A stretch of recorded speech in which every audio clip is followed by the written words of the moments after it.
Welcome everybody. Today I will talk about a pair of computers. It is easy to spot. The topic will be Sinclair ZX80 and ZX81.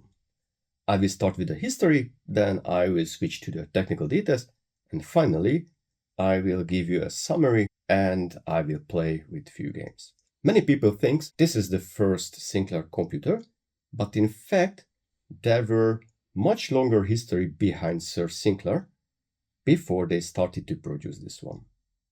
The whole story starts in early 1960s because the Sinclair Radionics was founded in 1961. This company found success selling miniature pocket radios, later on hi-fi systems, and also the world's first slimline pocket calculator, the Sinclair Executive, which was released in 1972. Unfortunately, in the mid-70s, Sinclair made not so good decisions, so they released the Blackwatch in 1975, which had battery problems.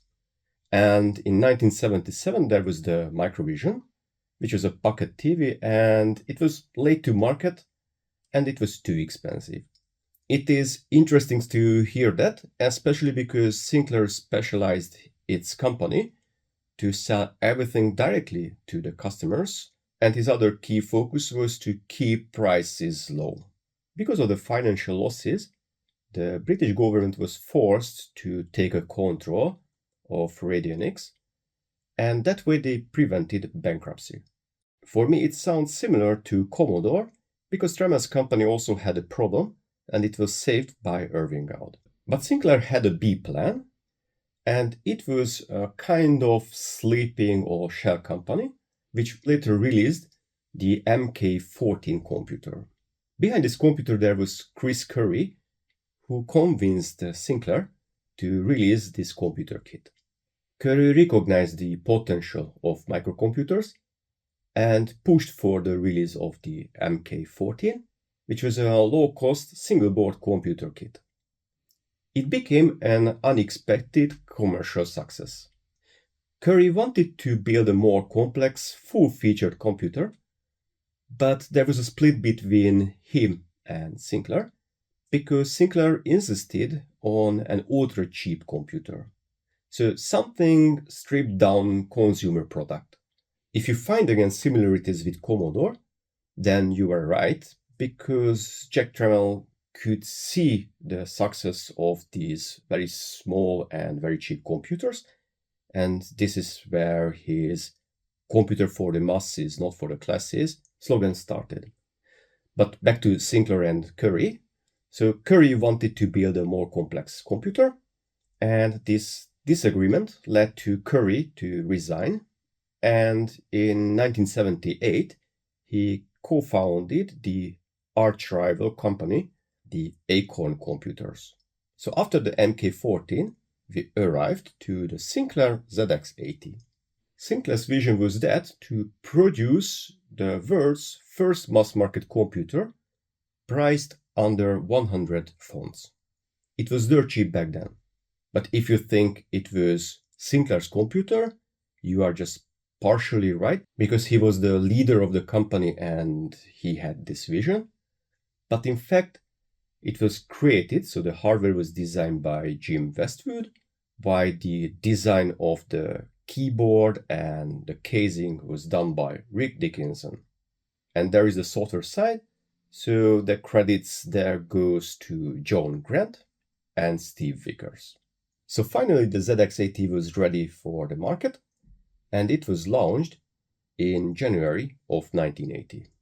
Based on the different sources, they were able to sell around 50 to 100,000 units, which was a great success back then. The initial price of the ZX80 was just below £100, so it was £99.95, but later on they reduced it below £80.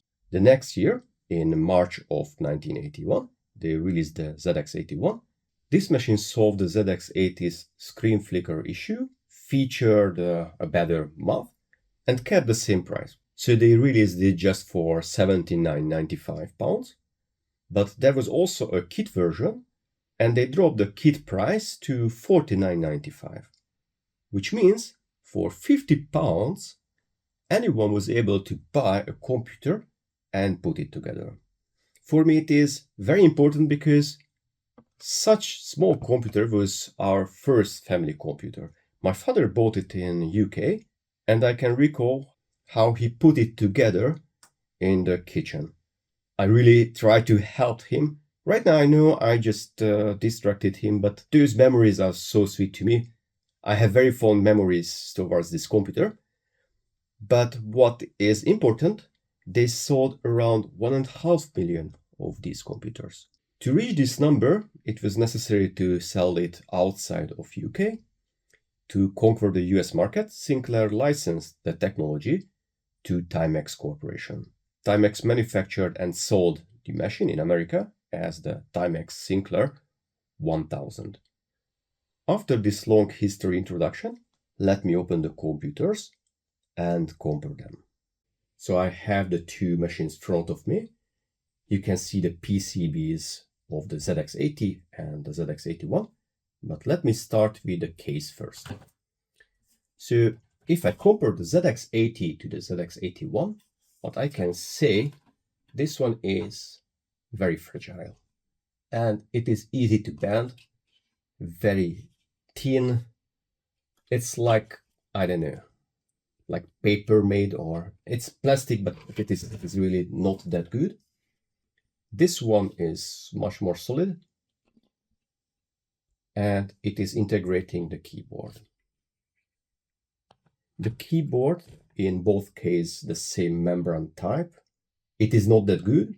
They try to help typing with the one key input. So if I press the key, it is writing go to or run. So there is no need to type everything, but still it is not that good.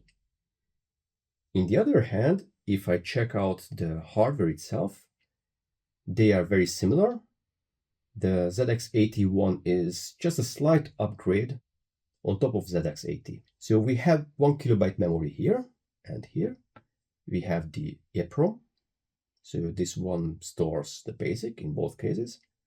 I have the Z80, so the Zilog Z80 CPU here.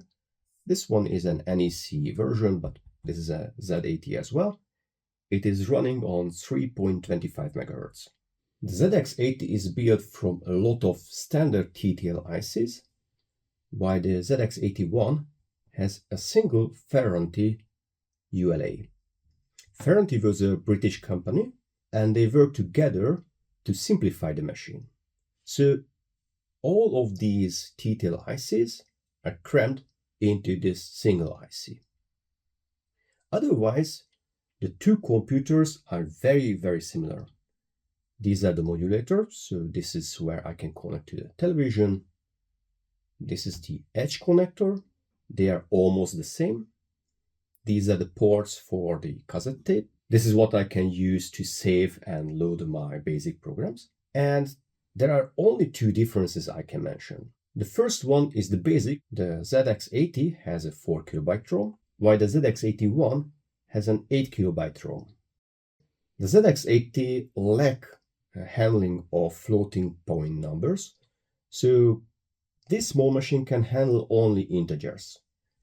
This machine has a better basic, but it is possible to transfer this basic to this computer, so that way we can, let's say, upgrade this computer to the same basic level what we have in the ZX81. The other difference is the slow mode, so the ZX81 has an additional mode on top of the ZX80. The drawback of the ZX80 is that it is handling the screen with the CPU, which means the screen is stored in this 1 kilobyte memory, and the Z80, so the CPU, is moving it to the output. Okay, it is a little bit simplified, but this is basically how it works. The resolution of the screen is 64 by 48 pixels, which is, okay, it is small, or I can have 32 characters in one line, and I can have 24 lines on the screen. but the problem is the size of the memory, because this 1 kilobyte stores the screen as well as my program. So if I write a program which is over a few hundred bytes, then there will be some garbage on the screen. The garbage will be my program. The memory size is really a limiting factor. But back to the slow mode, what I have on the ZX81. So if I push a button on the Z80, the screen is blinking. The CPU is handling the keyboard push, and then it is displaying the screen.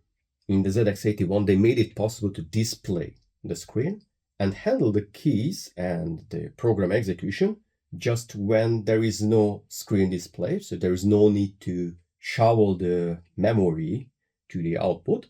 And that way, there is no this artifact on the screen. It is possible to switch the computer to fast mode. In this mode, the computer is turning off the screen and executing the program as fast as it can. And then from the code, I can turn back the screen to display the result. I think it's a smart hack, and all these hacks made these computers very cheap.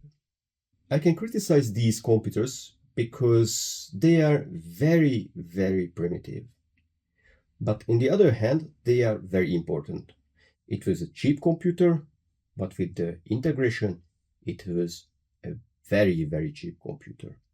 They were not great, they were not really good, but the sales numbers show how important they were, because they started this revolution, computer for the masses, not the classes. I almost forgot to mention that there was a very interesting development for the ZX81. It was the Music's 81. So the name is coming from the music and the ZX81. It was a kind of sampler and MIDI device. Also it integrated analog synthesizers. So it was really interesting. Unfortunately, I haven't seen a working device, but we are lucky because the designers, they were the Salai brothers, so they had a band. And I'm happy to recommend their music. If you like Jean-Michel Jarre or Vangelis, maybe you will like their music as well.